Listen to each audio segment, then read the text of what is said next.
Hello and welcome back to another episode of Dirt and Dints. Now on this episode we're getting around to changing the hubs on the MK because the existing hubs are absolutely trashed. So a few months ago I went in for a service and the mechanic told me that the spline gearing inside the hub was smashed apart. So when you turn the hubs to lock it in, they weren't actually locking in.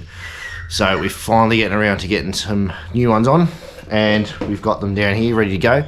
So while the opener runs, I'm going to go jack the car up and we'll start having a look at changing these hubs over. So let's get into it.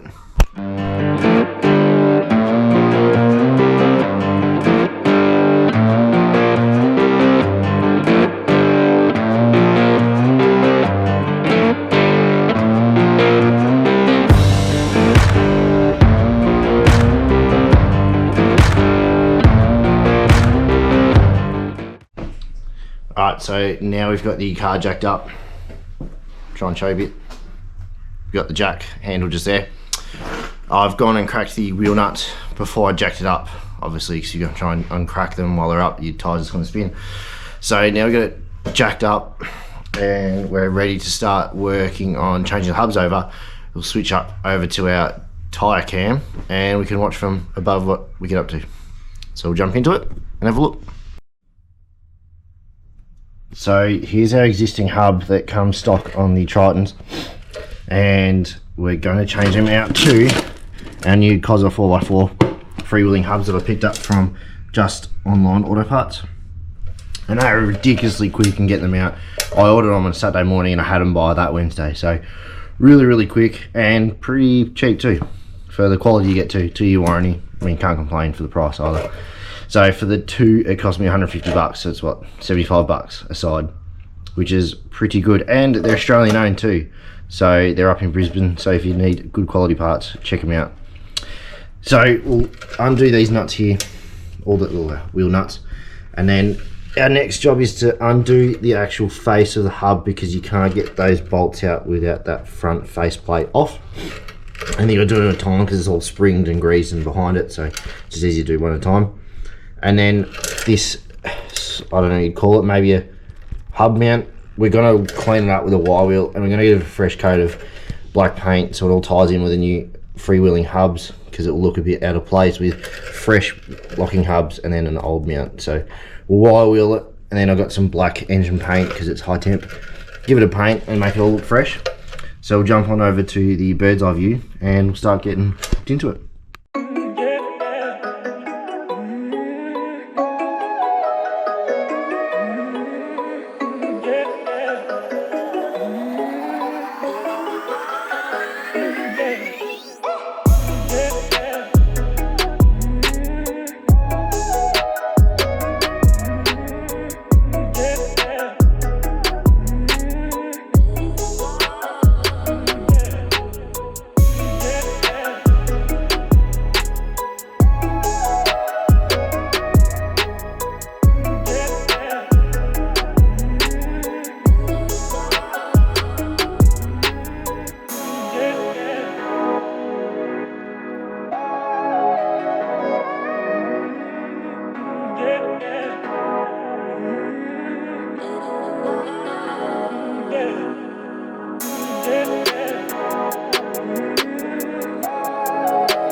So now that we've got the wheel off, we can see fully what we're working with here. So we're going to wire wheel on here and give it a good fresh lick of paint, make it look nice and clean and get the older hubs off. So we'll start with that. Another little tip, if you're jacking your wheel up and you got your car up off the ground like we do at the moment and you don't want to use axle stands or you don't have axle stands or chassis stands, it's a good practice to throw your tyre underneath the car, so in case the jack slips out or fails, it's gonna hit the tyre before the rest of the car hits the ground. That's easier to replace a tyre than is all the control arms and coil towers and stuff if you got coilovers and stuff like that. But that's a good little habit to get into. So hopefully that helps you next time.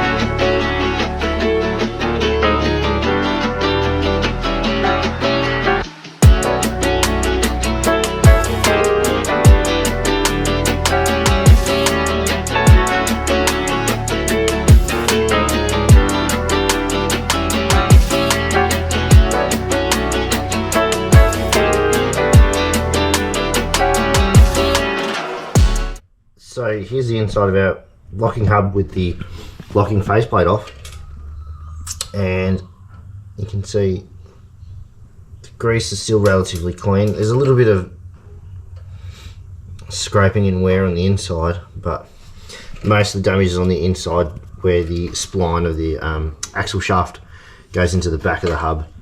So we'll pull that off and have a look.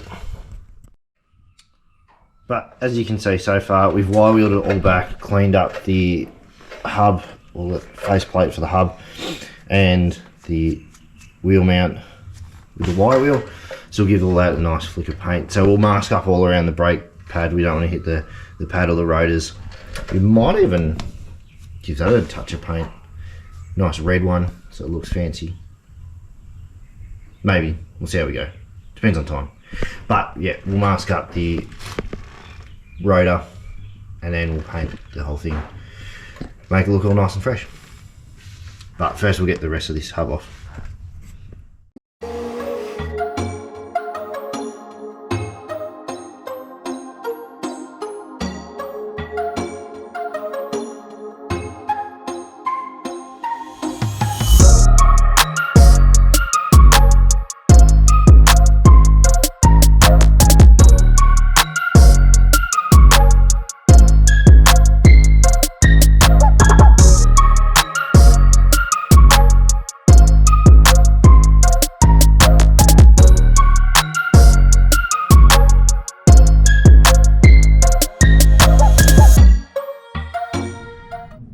Alright, so I got the hub off. What I didn't realise was there's a little snap lock ring that sits, it's a bit hard to tell, just on this groove in here. You can see there's a bit of a cut in the groove. It sits just in there. So I had to get the circlip pliers, squeeze it out, and then it came straight out. But that's what we're looking at. So obviously there's a lot of decontamination getting in there. The seal's gone as well. So there's a lot of grease and dirt and a bit of water in there, which is not ideal for locking hubs. So now that's off, our new one will pretty much just slip straight on the top. If I can line them up, it'll bolt in like thusly, and then we might even tape it all off like it is now, mount them, and then obviously tape off inside here, and then spray it all so it's all matching the same from where the wheel hub is to the locking hub. But we'll give all that a bit of a clean, wipe it down a bit, maybe put some fresh grease in there so it's nice and new. Put the new seal on the back end here, which is inside here. So these kits are pretty good. That's the old nut, I need that out there. So we got the inner seal from where the actual lock hub goes onto the main body of the hub, and then plus that outer hub seal which sits on here. And then also, they're pretty bloody cool. Just trying to get all this crap out of here. When you buy them, the main hub here only has 2 of the nuts in it. Sorry, 2 of the bolts that go into the main body of the hub, rather than all of them. I think Ember's trying to say hello on camera too. So we'll put it all back together, give it a fresh paint, and we'll see how it looks. Alright, so now we've got the hub all masked up and ready for some paint. So what we'll do is I'm going to grab some high temp grease and give it a nice fresh gluber. This is a real technical term, gluber, of grease inside there. We'll put the new seals on, mount the new plate on there, and then we can all give it one uniform nice black coat of high temp paint, make it all look schmicky mouse, and then ready to mount our new face on. So it's all coming together pretty nice. The main thing I should have done was check that snap lock ring first before trying to go off and Google for 20 minutes why I couldn't get the hub off in between takes. But yeah, that snap lock ring, as soon as that ring comes out, the whole hub face will come out.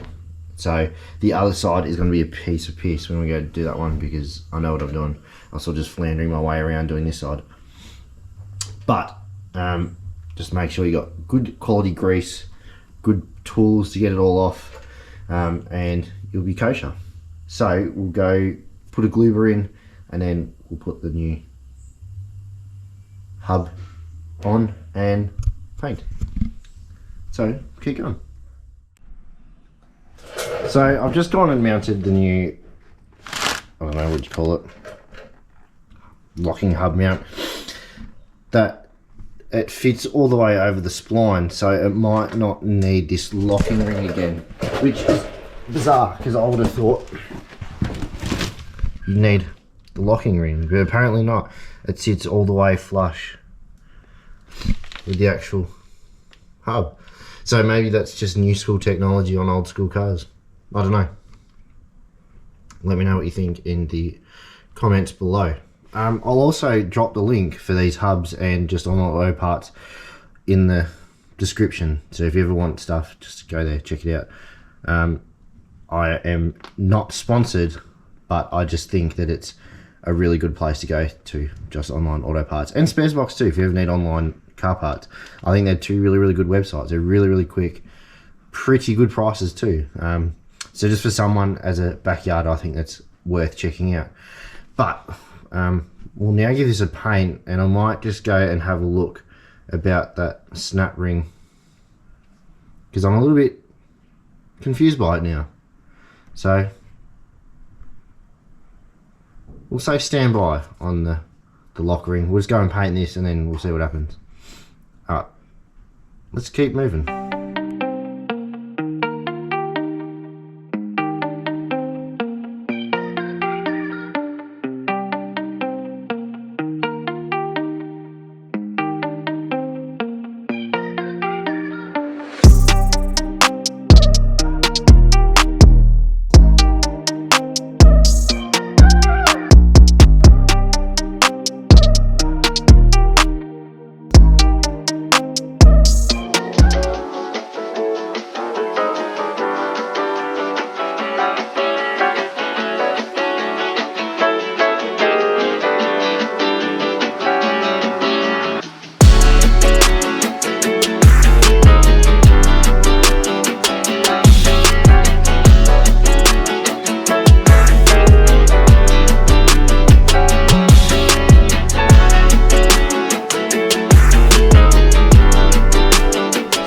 Got it all painted.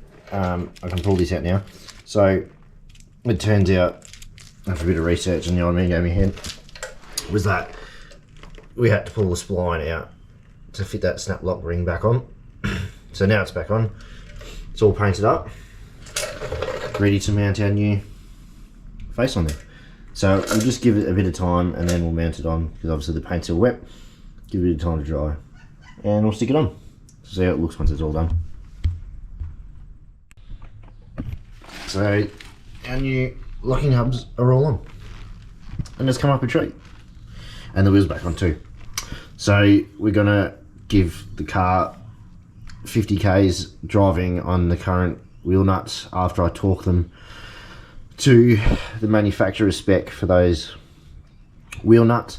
Give it 50 k's and then recheck them too, just to make sure that our wheel nuts stay on and our wheel doesn't come off. So that's the next job coming up. So now that the driver side one's all done, we'll jump across to the passenger side. I've already pulled off the wheel on the passenger side. It's currently sitting up. We can just see it there in the corner. There it is. So we'll go fix that one right up. I probably won't film it, or I might even just do a quick time lapse of it all done, because I went through it on the first one.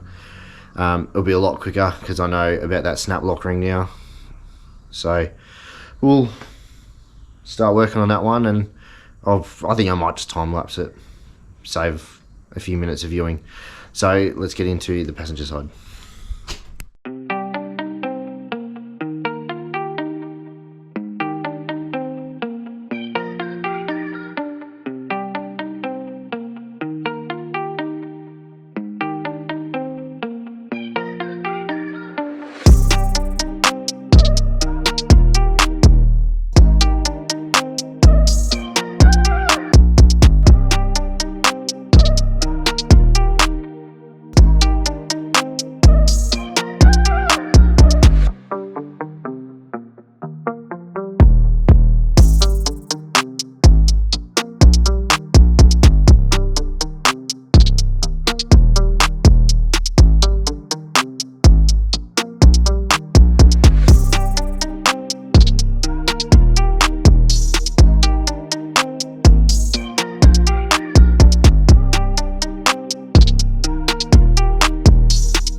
So as you can see, here's our final result of the new hubs plus the painted wheel hub.